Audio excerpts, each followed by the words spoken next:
Terima kasih Pak Kiai. Silakan ada yang mau bertanya, kita minta 2 orang dulu dari teman-teman pelawak dulu. Ya, nampaknya muka lagi banyak masalah. Silakan. Yang mau bertanya?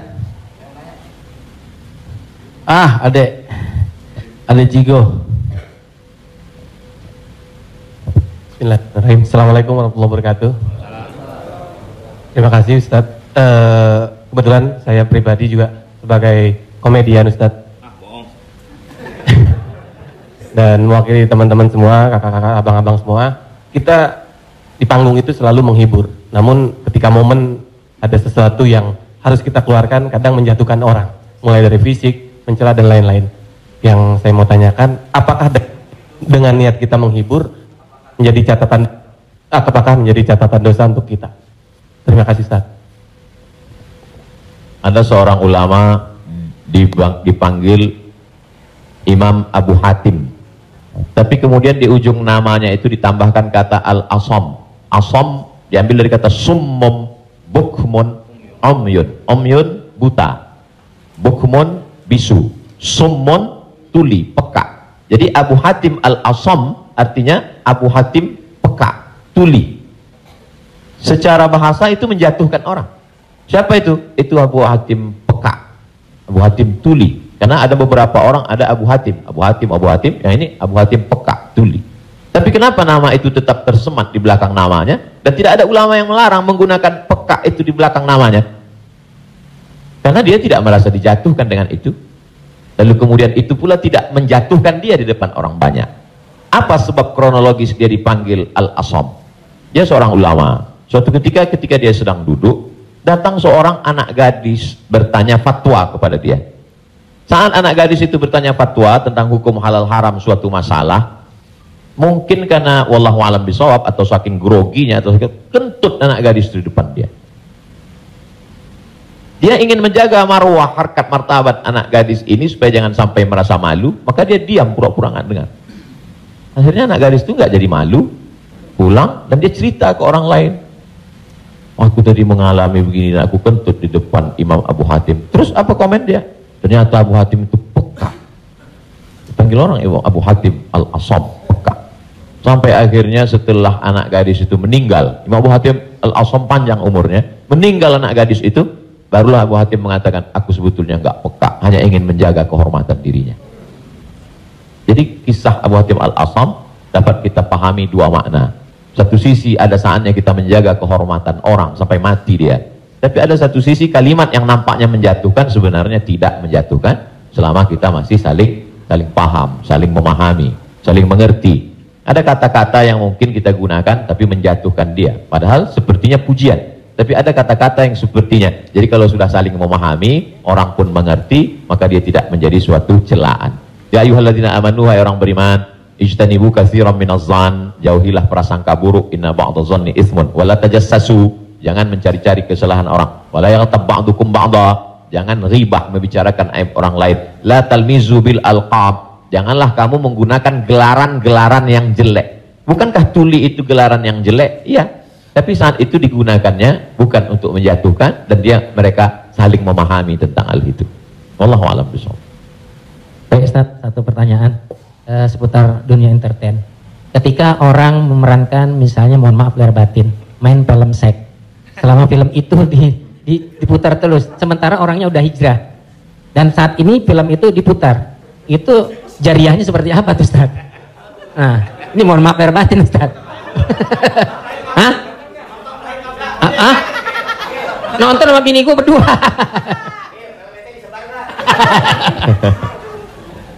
Man sanna fil islami sunnatan hasanatan, siapa yang membuat perbuatan yang baik, falahu ajruha, dia dapat pahalanya. Wa ajru man amila biha, dan orang lain yang terinspirasi dengan itu. Jadi kalau Paski membuat rumah tahfiz, lalu kemudian komunitas-komunitas yang lain terinspirasi dengan itu, maka dapat pahala min ghairi an yanqusa min ujurihim syai'un. Pahala mereka tidak berkurang, sama-sama dapat 100 min ba'dih, setelah mati. Itu kalau yang baik. Bagaimana dengan yang tidak baik seperti yang tadi? Man sanna fil islami sunnatan sayyi'atan. Siapa yang membuat sesuatu yang tidak baik, falahu wizruha, dia dapat dosanya. wa wizru man amila biha, dan dosa orang lain yang melakukannya. Setiap ada terjadi pembunuhan di dunia ini, maka Kabil dapat royalti karena dia yang pertama kali melakukannya. Tapi Kabil tidak sempat taubat, tidak sempat hijrah. Jadi kalau ada yang sempat melakukan perbuatan jelek, dosa, saat dia taubat, dia buat konferensi pers. Saya sudah taubat, sudah mu'alaf kalau dia tidak Islam. Kalau dia sudah masuk Islam, saya sudah hijrah. Maka saya meminta kepada seluruh jamaah yang ada di dunia ini, yang masih menyimpan gambar, foto, video saya, tolonglah kalian delete, dan saya minta ampun kepada Allah Subhanahu wa taala.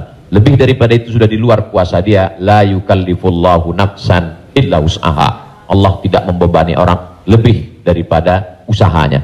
Ada seorang hamba berpesan di zaman Nabi SAW, nanti kalau aku mati, maka bakarlah jasadku, lalu campakkan debunya ke laut. Kenapa? Karena aku takut bertemu dengan Allah Subhanahu wa taala atas segala dosa-dosaku. Disampaikan kepada Allah Subhanahu wa taala, kata Allah, aku ampuni hambaku itu karena masih ada rasa takut dalam hatinya. Makanya khotib naik ke atas mimbar, pesannya ittaqullah, takutlah kepada Allah. Kenapa kurban Habil diterima, kurban Kabil tidak diterima? La imbasatta ilayya yadaka litaqtulani, andai kau ambil batu besar untuk kau timpakan ke atas kepalaku, kata Habil, ma ana bibasiti yadiya ilaika liaqtulak, aku tidak akan membalas untuk membunuh wahai saudaraku. Kenapa? Inni akhafullah, aku takut kepada Allah Subhanahu wa taala. Saya yakin mas, abang yang berprofesi dalam dunia keartisan ini, apa yang membuat hijrah ini? Masih ada rasa takut di dalam hati. Rasa takut inilah yang kita pupuk bersama. Ada takut 5%, 5% kita jadikan menjadi sebuah komunitas, lalu kemudian kita jadikan sebuah amal nyata dalam kehidupan, disupport oleh Pak Prof dengan keluarga besar almarhumah, diberikan kesempatan untuk menuntut ilmu di Fakultas Hukum, di penyiaran Islam, maka dia menjadi gerakan yang luar biasa. Wallahu a'lam. Terima kasih. Selanjutnya ada adik Ginanjar Sukmana. Setelah itu Bang Atep Jakaria. Terima kasih Bang Tola, Topik Lala. Ustadz, tadi Ustadz cerita bahwa Rasulullah juga bergurau, tapi gurauannya itu tidak pernah berdusta, dan itu yang tidak boleh, kata Rasulullah. Sementara teman-teman pelawak, sadar atau tidak sadar, lawakannya itu banyak berdustanya juga Ustaz, cari-cari mengada-ada kan, karena memang tujuannya untuk membuat orang tertawa. Tapi kalau saya kan, maaf, saya bukan pelawak, saya peragawan Ustaz, jadi peragawan pakaian anak-anak. Jadi saya dengar dusta kan gitu ya, contohnya kayak tadi gitu, atau Bopak umpamanya dia mengatakan dirinya ganteng, dia cerita bahwa banyak cewek yang suka sama dia, itu kan berdusta Ustaz. Iya kan, fitnah kan. Enggak, tapi kalau soal ketampak jadi mohon dijelaskan kembali oleh Ustadz Abdul Somad batasan bagaimana di dalam melawak yang tidak boleh berdusta, sehingga kalau memang ternyata pelawak tidak boleh berdusta dalam lawakannya, mungkin saya sedang pikir-pikir dulu untuk melanjutkan profesi gini Ustaz. Saya takut langsung neraka. Terima kasih Ustaz Abdul Somad. Assalamualaikum warahmatullahi wabarakatuh.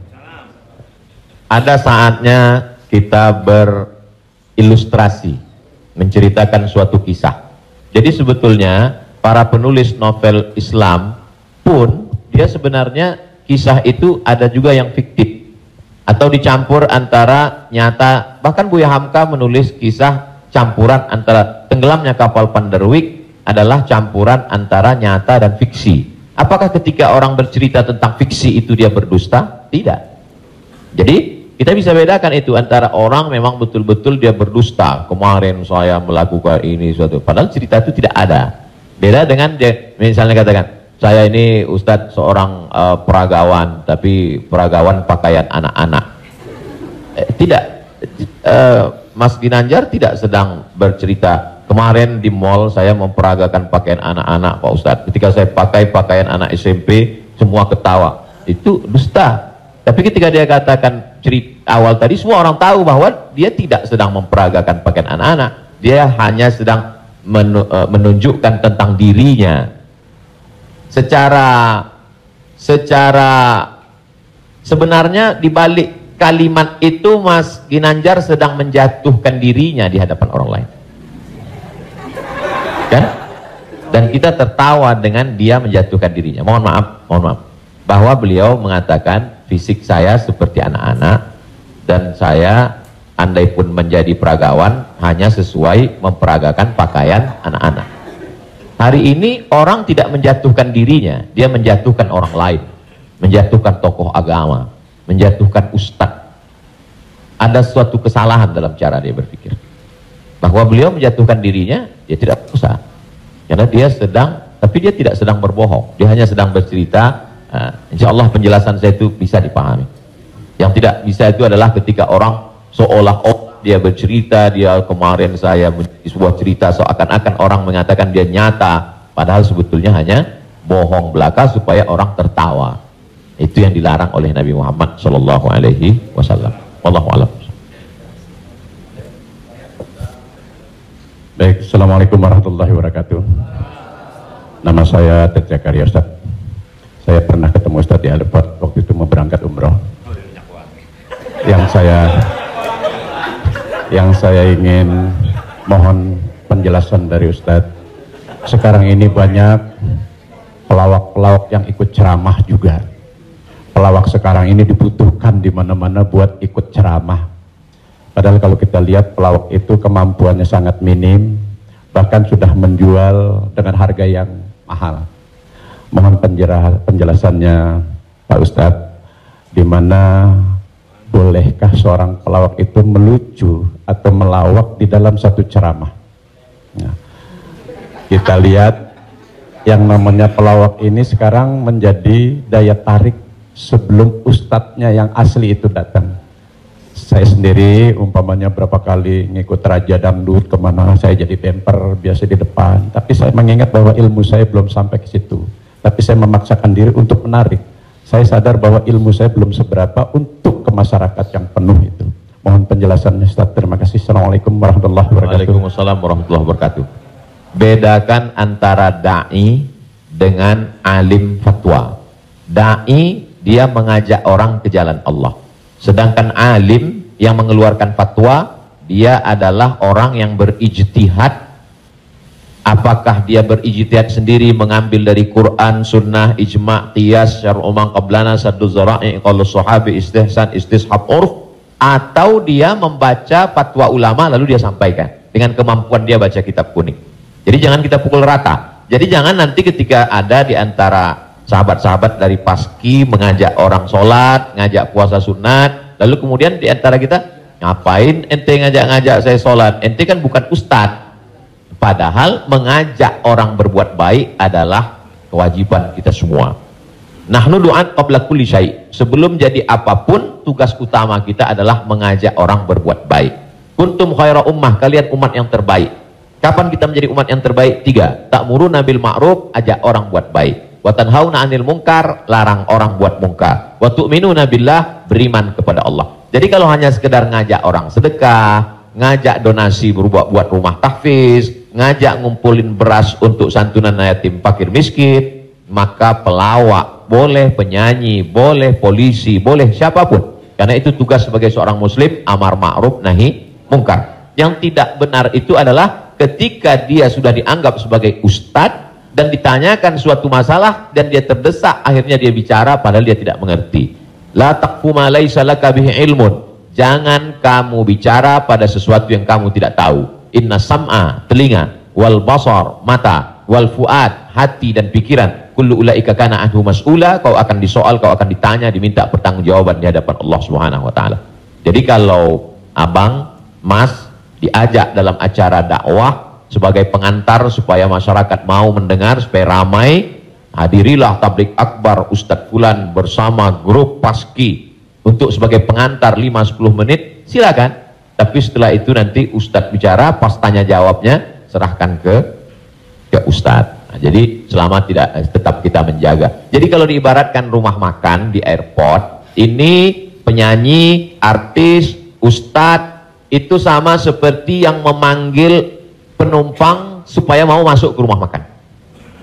Bapak Ibu Saudara sekalian yang mau perjalanan silakan mampir ke tempat kami, silakan mampir ke rumah makan kami. Ini yang ngajak. Nanti setelah orang mampir masuk ke dalam, baru dia ketemu spesialisnya. Yang mau makan soto di sana, yang mau soto Medan di sana, yang mau soto Betawi di sana, yang mau bakso di sana. Begitu lebih kurang. Karena masyarakat kita belum sampai pada level ngaji. Masyarakat kita ini 3 level. Pertama, level 1 yang memang sudah ngaji sama para habaib, baca kitab kuning serius, khatam dari A sampai Z. Ini memang nggak perlu pakai pemanggil tadi. Yang kedua adalah level yang masih mau ke masjid, tapi juga tergantung SMS kemana ngajak. Ngaji oke, kesini pun oke. Ini yang level 2. Yang level 3, ngelihat masjid pun masih takut. Makanya saya kalau tablik akbar pengajian ke daerah, itu saya bagi 3. Ada pengajian yang saya memang nggak mau di masjid. Saya pengajiannya maunya di lapangan sepak bola, di stadion, supaya sampai ke Grace Road. Ada level 3 yang belum mau ke masjid. Saya terus terang Ustadz, ke masjid ini trauma. Beberapa teman saya ke masjid ninggal. Nah, jadi yang level ini masih mau, masih bercampur. Jadi kalau ada orang yang ngejek, apa itu? Dakwah apa itu? Pengajian apa itu? Kenapa melibatkan artis?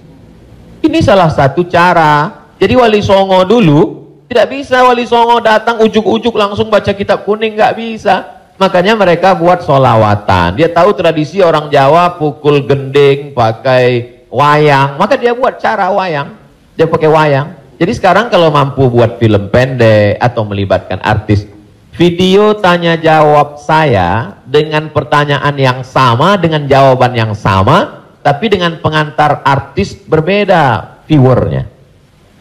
Yang ngasih tahu penonton. Ustadz, coba Ustadz lihat ini dengan musyawarah sekian penontonnya, tapi ketika Ustadz di masjid dengan jamaah sekian penontonnya. Artinya apa? Dakwah bisa sampai melalui lisan sahabat-sahabat, kawan-kawan. Jadi pakai kesempatan ini untuk mengajak orang lebih banyak ke jalan Allah Subhanahu wa taala. Wallahu a'lam. Barakallah.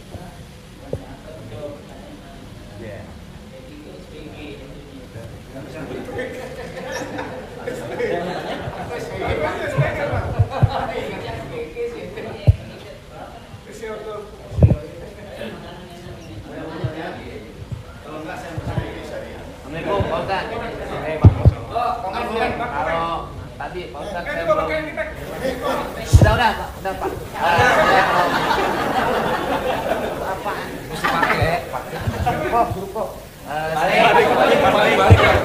Saya belum paham yang tadi Pak Ustadz bilang apa wasaah apa wasi. Oh, lo jangan nyampur. Agama lo beda lo. Wasaah bener. Sambil bercanda apa tadi gitu. Pak Ustadz lupa ya, nanti saya jelasin lagi. Apa tadi? Wasaah kalau nggak salah. Nggak tahu, ujang adanya kali. Ya Pak Ustadz. Ya itu. Wasilah. Bukan. Wasaah atau wasiah? Wassalam habis dong. Sa'ah wasaah. Nah, itu Pak Ustadz. Sa'ah. Jadi ketika itu ucapan hadis Nabi. Ada seorang sahabat, dia datang menemui Nabi. Kenapa ketika kami duduk bersamamu ya Rasulullah di dalam Masjid Nabawi, di majelis ilmu, kami merasa dekat dengan Allah. Kami merasa takut kepada Allah. Tapi ketika kami pulang ke rumah, ketemu dengan anak istri bersenda gurau, kok rasanya beda. Lalu apa kata Nabi? Sa'ah wa sa'ah. Hidup ini ada masanya serius, ada masanya bercanda, ada masanya begini. Lau kuntum kama kuntum la safahatkumul malaikah. Seandainya kamu seperti itu terus, seperti saat berada denganku di hadapanku di masjid, tidak berubah-berubah, turun malaikat bersalaman dengan kamu, kata Nabi SAW. Jadi sahabat itu pun mengalami seperti yang kita alami dan kekhawatiran seperti kekhawatiran kita. Ketika kita duduk dengan Habib, dengan Ustadz di masjid, dengan Kiai, dengan Tuan Guru, terasa begitu full iman. Tapi begitu pulang ke rumah, kok begitu ya? Rasa yang kita rasakan sekarang dirasakan juga sahabat Nabi dulu, dan mereka tanya, kata Nabi nggak salah. Karena hidup ini ada sa'ah wa sa'ah. Sa'ah artinya bahasa Indonesianya saat. Semua ada saatnya, semua ada masanya. Selama tidak kita katakan, kamu kok mabuk kemarin? Semua ada saatnya. Ada saatnya mabuk, ada saatnya. Allah. Terima kasih Pak Ustadz. Paham ya? Enggak, ya, paham dong.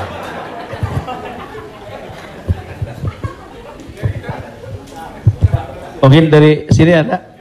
Tapi satu lagi pertanyaan, saya mau nanya, Pak Ustadz, ini masalah saya pribadi. Jadi saya ya ada masukan juga ketika hukum riba. Mobil itu ya, itu umum ya kan. Jadi mobil kita jual, kemudian kita coba berusaha cash. Saya untuk menghilangi kredit. Nah, saya mau tanya, ini juga amanat dari keluarga saya, dipastikan lagi. Boleh nggak, kita kredit mobil? Padahal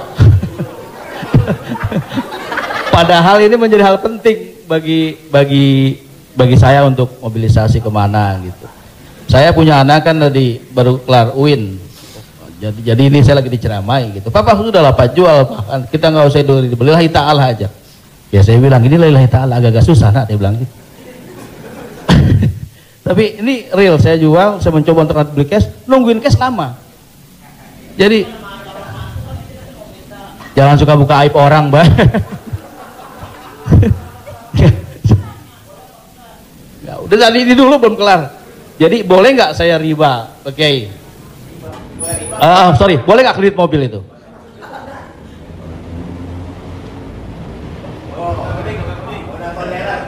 Alhamdulillah CRV jadi baru gue.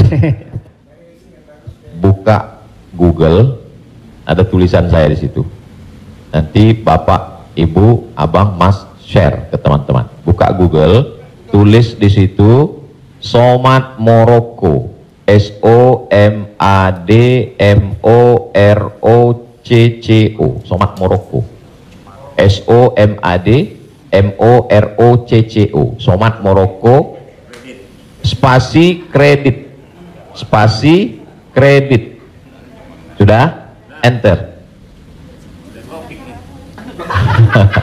Somad Morocco spasi kredit, tulisan yang paling atas kredit, ada tanda tanya, aska. Di situ jawaban. Saya sudah tulis tentang masalah kredit ini.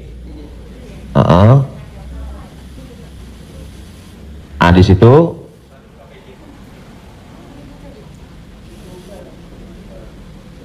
Nah, bisa dibaca. Bisa bahasa Arab, Ustaz. Ada terjemah, Mas Komeng, terjemah di bawah. Terjemah di bawahnya. Terjemah di bawah. Majma' Al-Fiqih Islami membolehkan jual beli dengan tempo. Dah? Membolehkan jual beli dengan tempo, jangka waktu, garis miring kredit pada konferensi ke-6 yang dilaksanakan di Jeddah pada tahun 1990 dalam keputusan tersebut. Jadi jual beli dengan tempo kredit itu boleh. Bawah, ini penjelasannya. Yang bawah langsung bahasa ke jawaban. Jual beli kredit itu tidak ada keberatan di dalamnya, boleh jika waktu dan tambahannya diketahui. Dibayar dalam waktu 2 tahun. Dibayar dalam harga 200 juta. Dicicil 1 bulan 15 juta, misal 10 juta, 12 juta. Meskipun harga kredit lebih mahal daripada kontan. Karena penjual dan pembeli sama-sama mendapat manfaat. Penjual mendapat manfaat tambahan harga, dan pembeli mendapat manfaat tempo jangka waktu. Disebutkan dalam Sahih Al-Bukhari. Apakah di zaman Nabi ada kredit? Ada. Dalam Sahih Bukhari, Sahih Muslim, bahwa barirah itu manusia.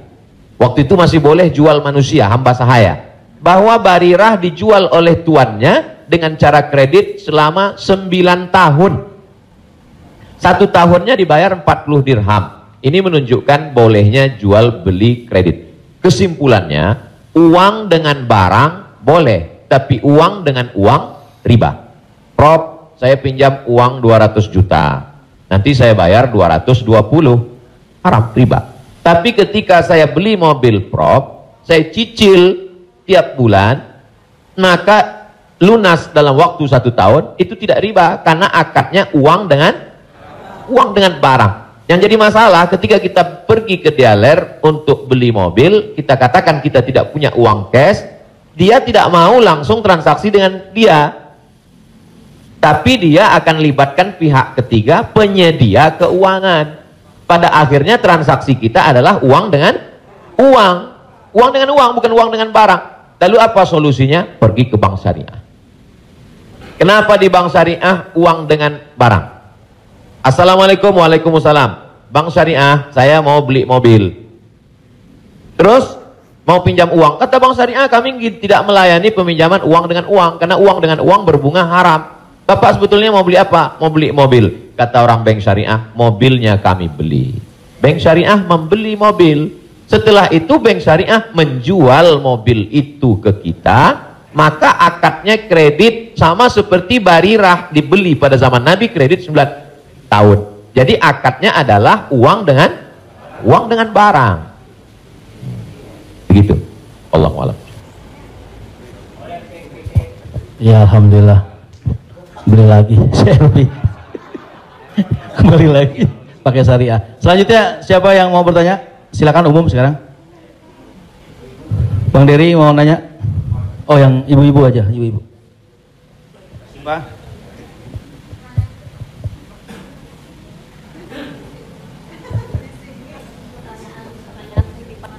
Jadi Ustadz, mohon maaf Ustadz, tadi di garis bawahin lagi. Jadi artinya leasingnya yang nggak boleh ya Ustadz. Misalnya kita beli kepada dealer mobil, kita bercicil kepada yang punya dealernya boleh. Tapi kalau kita minta dari kayak sekarang banyak perusahaan-perusahaan leasing, itu yang tidak boleh. Maksudnya itu Ustadz. Ketika saya mau beli mobil, saya tidak punya uang cash, Ya. maka kata si dealer, Ya. kami akan arahkan Bapak ke penyedia keuangan. Ya. Maka sebenarnya saat itu saya membeli mobil itu cash sebenarnya.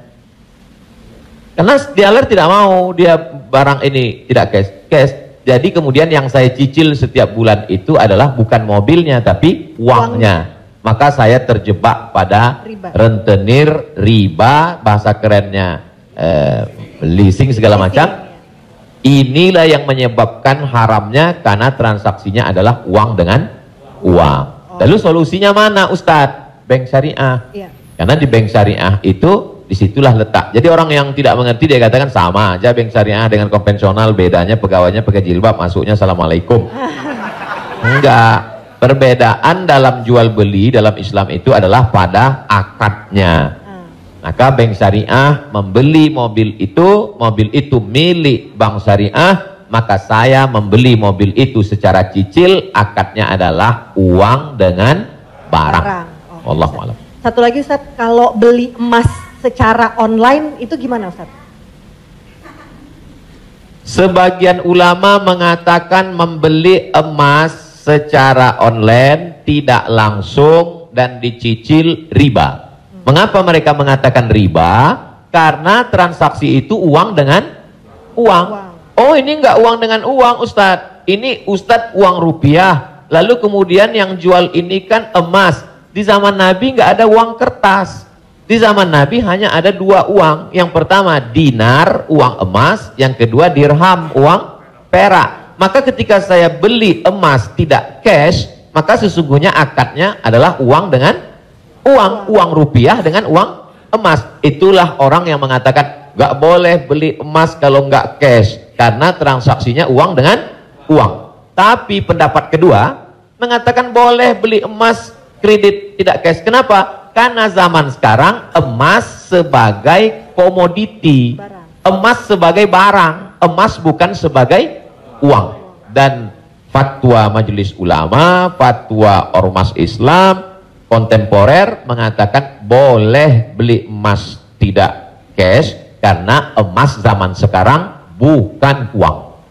Emas sekarang adalah barang. Jadi sama dengan kalau saya beli mobil boleh kredit, maka beli gelang juga boleh karena bukan uang dengan uang. Di situ letak sebab boleh tidak boleh.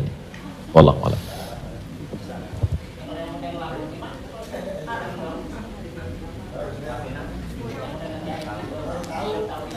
Yang sudah banyak-banyak taubat nasuha, sholat sunat, istighfar.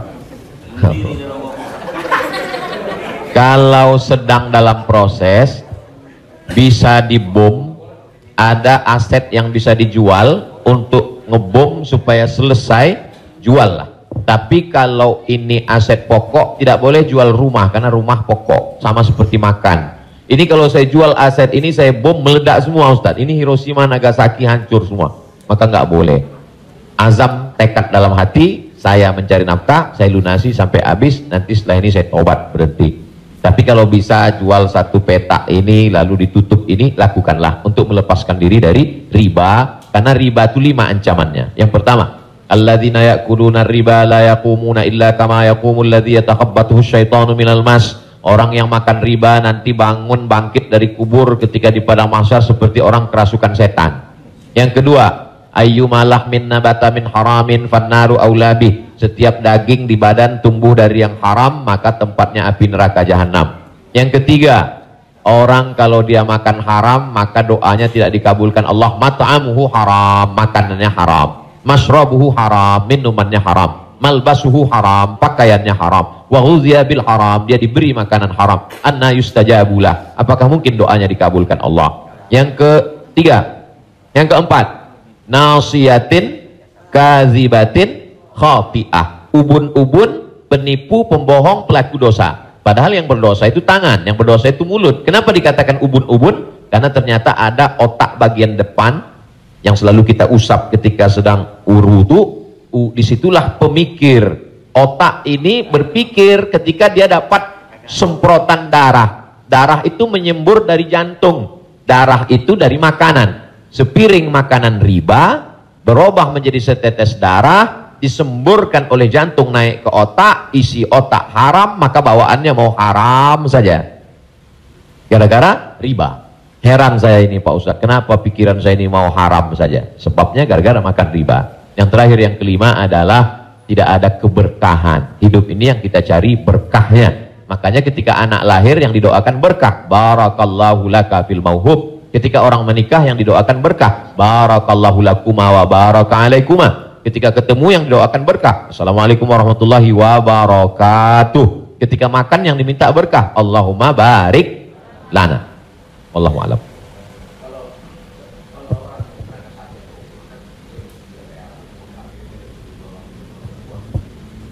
Transaksi uang dengan uang boleh dengan syarat yadan biadin, langsung cash.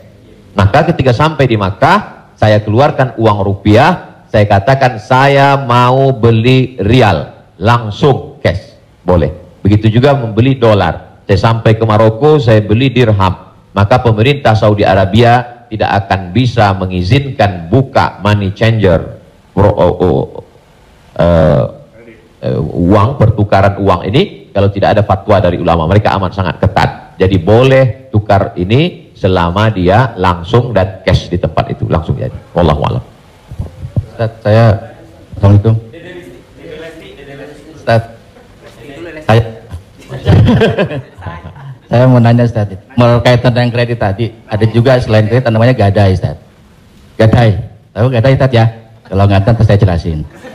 Biasanya zaman sekarang gini nih Ustaz, orang punya kendaraan, kemudian karena nggak punya uang digadaikan mobilnya misalnya Ustaz, sama orang itu. Itu termasuk itu riba atau gimana? Kalau gadai seperti itu. Imam yang paling tua di antara imam yang 4 itu namanya Imam Hanafi. Meninggal tahun 150 Hijrah. Suatu ketika dia berdiri di depan rumah orang. Dia ada panas terik, dia berdiri di depan rumah orang. Padahal di depan rumah itu ada atapnya dan ada pohon kayu. Lalu orang bertanya kepada Imam Hanafi, Imam Hanafi, kenapa kamu tidak mau berlindung di bawah atap yang punya rumah itu? Dan kenapa kamu tidak mau berlindung di bawah pohon kayu? Kan lebih baik berlindung daripada kena panas. Apa kata dia? Saya meminjamkan uang pada orang ini dengan sistem gadai, maka saya tidak mau mengambil keuntungan dari dia. Ayyuma lahmin kullu qardin jarra naf'an fahuwa riba. Setiap gadai pinjaman kalau kita ambil manfaat, maka itu berarti riba. Tidak mau bernaung di bawah atap rumahnya karena itu dianggap sebagai manfaat. Jadi manfaat tidak hanya sebagai uang, tapi juga manfaat sampai sekecil itu dia menjaga dirinya. Jadi gadai dalam Islam hukumnya boleh, tapi jangan ambil manfaat dari gadai. Yang terjadi sekarang adalah orang mengambil manfaat dari gadai. Saya punya uang, Lalu kemudian ada orang mau pinjam uang. Saya tidak percaya dengan dia. Ustadz pinjam uang 100 juta. Saya nggak percaya. Kalau Ustadz nggak percaya, nih sawah saya 1 hektar. Ketika dia kasih sawahnya ke saya, maka sawah itu cukup sebagai jaminan. Tapi yang dilakukan orang sekarang adalah sawah itu dia tanam padi, dia ambil hasilnya. Hasilnya itu riba. Maka sekarang orang kaya makin kaya, yang miskin makin miskin. Bagaimana dia mau bisa menebus uangnya, orang sawah dia dipakai terus dan uangnya diambil. Maka yang punya uang makin kaya, yang minjam makin miskin. Padahal dalam Islam mestinya cukup suratnya saja dipegang. Kamu kalau mau garap sawah ini garaplah, nanti bayar hutangmu. Itu akhlak dalam Islam. Akhlak itu yang dihilangkan oleh riba. Riba ini sangat kejam. Allah.